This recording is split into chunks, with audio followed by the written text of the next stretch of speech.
இந்த மாதிரி சம்பவம் எனக்கு 3 வருஷத்துல முதல் தடவையா நடக்குது. உங்க கோரிக்கைப்படி முதல் முறையா நானே வேலை செய்ய போறேன். இன்னைக்கு காலையில என் வீட்டு வைஃபை கெட்டு போச்சு. இப்போ யார்கிட்ட புகார் சொல்றது? நானே தவறு தேடி போனேன். பார்த்தா எங்க மெயின் ஃபைபர் கட் ஆகி இருந்துச்சு.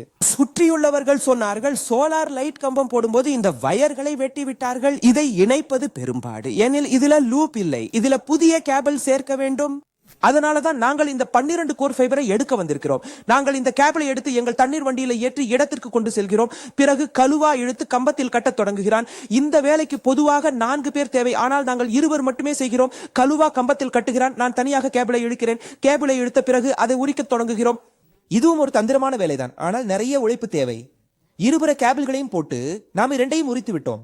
இப்போது இந்த கருப்பு பெட்டியில் ஜேசி எனப்படும் ஜாயிண்ட் போட வேண்டும். பிறகு உரித்த கேபிளை ஜேசியில் பொருத்துவோம். ஃபைபரை உரிக்க இந்த பிளேடே சிறந்தது. பாருங்கள் எவ்வளவு எளிதாகிறது. உரித்த பின் டை போட்டு ஒவ்வொரு கேபிளையும் ஸ்பிளைசிங் செய்வோம். பிறகு இதை பொருத்தி ஜேசியை மூடுவோம். குளிரும் அதிகம், இரவும் வெகு நேரமாகிவிட்டது.